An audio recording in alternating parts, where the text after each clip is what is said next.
আসসালামু আলাইকুম। দারাজ শব্দটার পিছনে কি লুকিয়ে আছে আজকে সেটা বের করার চেষ্টা করবো আমরা সবাই। দারাজ 1999 সালে পাকিস্তানে যাত্রা শুরু করে, মূলত একটি অনলাইন বই বিক্রির প্ল্যাটফর্ম হিসেবে। ধীরে ধীরে তারা তাদের পণ্যের তালিকা বাড়াতে থাকে এবং একসময় পোশাক, ইলেকট্রনিক্স ও অন্যান্য পণ্যেরও যোগ করে।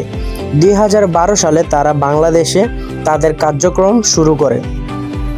শুরুতে তাদের পথটা মোটেও সহজ ছিল না, কিন্তু ধীরে ধীরে তারা জনপ্রিয়তা লাভ করে।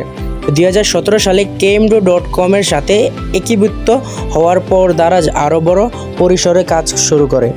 2018 সালে আলিবাবা গ্রুপ দারাজকে কিনে নেয়, যা তাদের ব্যবসাকে আরও প্রসারিত করে। বর্তমানে দারাজের লক্ষাধিক সদস্য রয়েছে এবং তারা দক্ষিণ এশিয়ার অন্যতম জনপ্রিয় অনলাইন মার্কেটপ্লেস।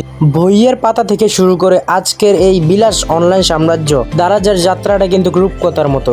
একদম শূন্য থেকে শুরু করে তারা এখন লক্ষ লক্ষ মানুষের জীবন সহজ করে দিয়েছে। দারাজ 2018 সালে আলিবাবা গ্রুপের অংশ হয়ে সাফল্যের পথে আরও এক ধাপ এগিয়ে যায়। বর্তমানে দারাজের ওয়েবসাইটে প্রতি মাসে 2,50,00,000 ব্যবহারকারীরা ভিজিট করে এবং সেলারের সংখ্যা 5 লক্ষ।